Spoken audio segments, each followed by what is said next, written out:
Hey everybody, it's Ron from Pick Dawgz, and this is Ron's Bank Shop Breakdown. We're going to go over 5 college basketball games for Thursday, December 5th, 2024. Now, if you like what you see, make sure to give this video a big thumbs up and subscribe to our channel. Don't forget to put your college basketball picks in the comments section below. And if you're looking for my best bets in college hoops and other sports, the games that I love the most, including my Bank Shop best bet in college basketball, you can find those at the Premium Picks tab at pickdawgz.com. There's also a link in the description.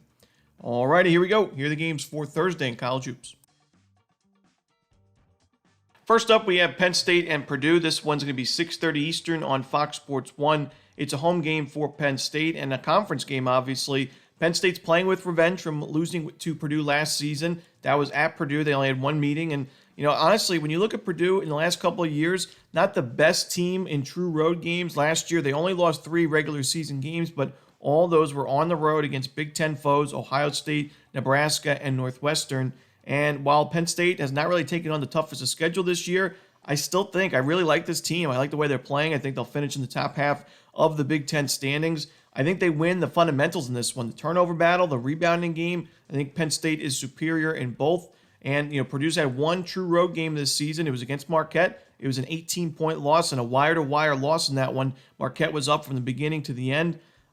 Purdue's played well, and it's tough to replace a guy like Zach Edey. I think they've done a pretty good job at doing so with that 7-1 record and a few nice wins.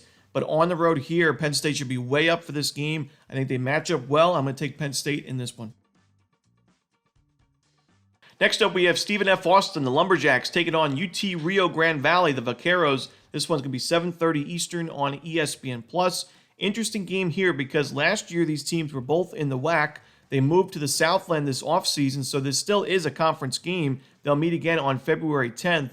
This should be a good one, but I look for UT Rio Grande Valley to get that revenge win. They lost to SFA twice last season. I think they match up a lot better this season. I think this is a really improved Vaqueros team, and I don't love this Stephen F. Austin offense on paper. This is a Lumberjacks team. It's second worst in the country right now in turnover percentage offensively, losing the ball about 27% of their possessions. That bodes well for the Vaqueros defensively. They force a lot of turnovers. They can get those fast break buckets. They're a fast-paced team on the offensive side. They're also a decent rebounding team. SFA is a pretty good offensive rebounding team because they're not really shooting the ball too well to start the year, so those second-chance looks are really important. But I don't think the Lumberjacks are going to crush UT Rio Grande Valley on the offensive glass in this game. I think it's going to be a little bit more even than what we're used to seeing in Lumberjack games. And, defensively, SFA is solid as ever. They force a lot of turnovers. They force tough shots. But I think the Vaqueros are going to be able to score in the fast break. They're actually a much better shooting team than they were last year. They're playing with double revenge, and they're playing at home. I like their chances in this one. Give me UT Rio Grande Valley. Next up, we have Xavier and TCU. This one, 8 p.m. Eastern on ESPN+.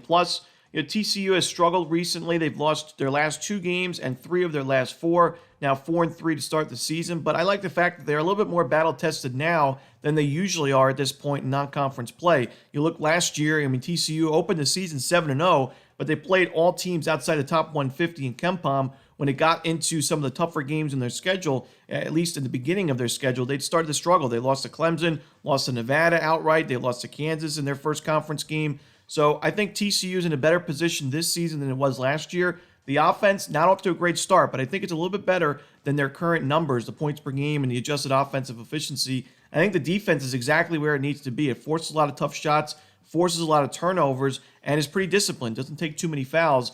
Xavier, in its first true road game of the season, it's played a pretty weak schedule this, so far. They lost to Michigan by 25 points. That was their only loss of the year. But other than the win over South Carolina, I haven't really been impressed with too many of the Musketeers' wins this season. They're not a great rebounding team on the offensive side. So, TCU, I mentioned, they force a lot of tough shots. They force turnovers. If Xavier's not getting those second chance looks, I think they're going to struggle quite a bit offensively in this game. They're also really struggling to defend the perimeter right now, ranked 329th in three-point defense. For an offense that's looking for a breakout game, that's exactly what you're looking for if you're TCU. I expect them to take quite a few threes in this game. I think they're going to make them at a decent rate as well. So I'm going to go with TCU in this game at home. I think it's a bounce-back spot for the Horned Frogs. Next up, St. Louis and San Francisco. This one's going to be 10 p.m. Eastern on ESPN+. I do think there were a lot of expectations for St. Louis this year. After the disappointing season, you replace your head coach with Josh Schertz, who took over. He was at Indiana State last year. And really, what they were one of the better mid-major schools in college basketball. They brought over, a few of those key players from last year's team. So, the team on paper looks strong, and they have a lot of D1 experience. But so far this year, while it's a winning record at 5-2, St. Louis has struggled in its step-up games thus far. They lost neutral site games to Santa Clara and Wichita State by pretty good margins. They lost that first game by 7, but lost by 25 to Wichita State. Fundamentally, they've not been the best. They're turning the ball over a little bit too much. Not a great offensive rebounding team. Not really getting to the free throw line. Ranked 341st in free throw percentage as a team, 62%. Not going to get it done in your first true road game of the season against a solid team and another good mid-major school in San Francisco. The Dons, they opened the season with a not-so-great performance against Cal Poly, but then we learned that Cal Poly has actually really improved this year, and they're nowhere near as bad as they were last season. They have that upset win recently against Stanford, so really that 8-point win or 7-point win, not too bad for San Francisco. They went on to beat Boise State in the next game, a very solid Boise State team by double digits. You lose to Clemson and Memphis, but look at Memphis and Clemson to start the season. Clemson just upset Kentucky. Memphis upset UConn. So I actually think San Francisco's playing well. I think they're more battle-tested. Fundamentally, the superior team and shot quality-wise as well. I'm going to roll with San Francisco in this one and lay the points. And the final game we're to talk about for the Thursday card in college basketball is UC San Diego and UC Santa Barbara. This one 10 p.m. Eastern as well on ESPN+. This should be a great game. This is a conference game in the Big West. Two teams that are off to solid starts of the year. They're both right around top 100 in KenPom. So these are some of the mid-major schools you want to watch out for. Potential wins of their conference and then dark horses in the NCAA tournament. But this is a game where this is actually a double revenge game for UC Santa Barbara. They lost to the Tritons twice last year, 79-72, 61-46. And I mentioned already, we've taken a few teams playing with revenge on this video, but I actually just don't think that Santa Barbara matches up well enough for me to take a chance with the Gauchos in this game. I think that the biggest difference maker I see is the turnover battle. This is a UC San Diego team. They force a lot of turnovers. They take care of the basketball. They're only turning the ball over 13% of their possessions. That's 8th best in the country.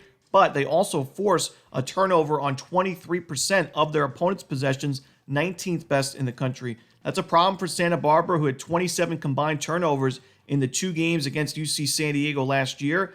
And so far this season, Santa Barbara is struggling on both sides of the ball when it comes to turnovers. I think that San Diego wins this turnover battle in a big way. And I just think when you look from both of these teams from a shot quality perspective, I think San Diego is the much better team there on really both sides of the ball. So Santa Barbara off to that impressive 6-1 start, but I think this is by far the toughest team that Santa Barbara has faced this year. While on the other side, San Diego's already seen Seattle, LaSalle, and San Diego State on the road, and they kept that one close. It was a 5-point game. They covered the spread with ease. So I like UC San Diego in this game on the road. And that's it. Those are the games for Thursday in college basketball. Hope you enjoyed this video. If you did, don't forget to hit that like button and subscribe and put those college basketball picks in the comment section below. Again, if you're looking for my best bets, you can find those at Pickdawgz Premium, and there is a link in the description. As always, this is Romanelli. Good luck.